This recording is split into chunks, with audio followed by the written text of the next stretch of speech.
Assalamualaikum warahmatullahi wabarakatuh.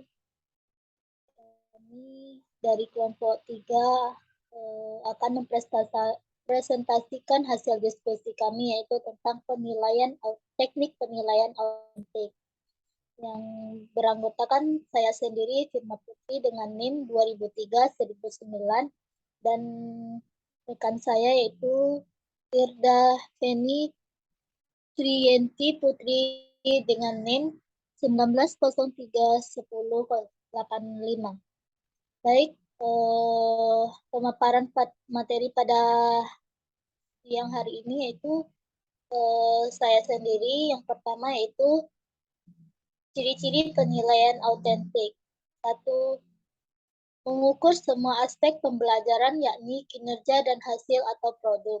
Yang kedua, dilaksanakan selama dan sesudah proses pembelajaran berlangsung. Yang ketiga, menggunakan berbagai cara dan sumber. Keempat, tes hanya salah satu alat pengumpulan data penilaian. Kelima, tugas-tugas yang diberikan mencerminkan bagian-bagian kehidupan nyata setiap hari. 6, yaitu penilaian harus menekankan ke dalam pengetahuan dan keahlian, bukan keluasan dan kuantitas. 2. Karakteristik penilaian autentik, yaitu bisa digunakan untuk formatif maupun sumatif. Pencapaian kompetensi terhadap satu kompetensi dasar formatif maupun pencapaian terhadap standar kompetensi atau kompetensi inti dalam satu semester atau sumatif. Yang kedua, mengukur keterampilan atau performasi, bukan mengingat fakta, menekankan pencapaian kompetensi, keterampilan, skill, dan kinerja atau performance, bukan kompetensi yang sifatnya hafalan dan ingatan. Yang ketiga yaitu berkesinambungan dan terintegrasi, merupakan satu kesatuan secara utuh sebagai alat untuk mengumpulkan informasi terhadap pencapaian kompetensi siswa. Keempat, dapat digunakan sebagai feedback, dapat digunakan sebagai umpan balik terhadap pencapaian kompetensi siswa secara komprehensif. Teknik dasar penilaian autentik, yaitu teknik dasar ada 3. Yang pertama, penilaian langsung. Yang kedua, penugasan. Yang ketiga, analisis proses. Jenis-jenis penilaian autentik yaitu terbagi 4. Yang pertama, penilaian kerja. Kedua, penilaian proyek. Yang ketiga, penilaian portofolio. Yang keempat, penilaian tertulis.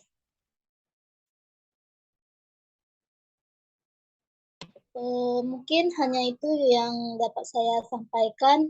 Saya lanjutkan sesi kedua, yaitu kepada Kak Irda.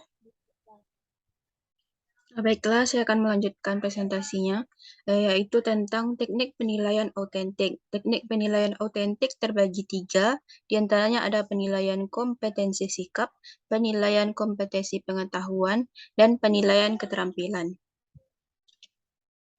Penilaian keterampilan sikap, diantaranya itu sikap yang dinilai merupakan bentuk perasaan individual dan emosional siswa.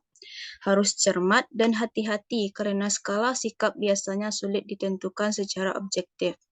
Sikap terdiri dari 3 komponen, antara lain afektif, kognitif, dan konatif.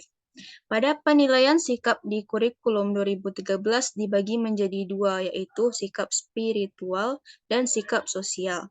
Dalam kurikulum 2013, kompetensi sikap tidak diajarkan pada proses belajar mengajar, namun menjadi pembiasaan melalui keteladanan. Yang kedua ada penilaian kompetensi pengetahuan. Bentuk penilaian kognitif ini secara eksplisit maupun implisit harus mempresentasikan tujuan pencapaian pembelajaran. Biasanya, tes yang dilaksanakan oleh pembelajar dapat berupa ujian untuk mengetahui pemahaman terhadap materi. Ruang lingkup kompetensi pengetahuan diantaranya ada menghafal, memahami, menerapkan, menganalisa, mensintesis, dan mengevaluasi. Yang terakhir ada penilaian keterampilan. Penilaian psikomotorik atau penilaian keterampilan merupakan bentuk pengukuran kemampuan fisik pelajar yang meliputi otot, kemampuan bergerak, memanipulasi objek, dan koordinasi otot syaraf. Penilaian psikomotorik ini mengacu pada tujuan, dengan mengacu pada pertanyaan, apakah pelajar mampu melakukan tugas dengan baik, apakah pelajar dapat menunjukkan penampilan terbaiknya dengan tugas tersebut, bagaimana penampilan seorang pelajar jika dibandingkan dengan pelajar lainnya dalam kelas atau bidang yang sama. Baiklah, hanya itu yang dapat saya sampaikan. Saya kembalikan kepada moderator. Baik, terima kasih kepada Kak Irda yang telah memaparkan materi terakhir. Mungkin hanya itu penyampaian materi dari kami. Kalau ada salah dan kata-kata yang kurang berkenan, minta maaf. Assalamualaikum warahmatullahi wabarakatuh.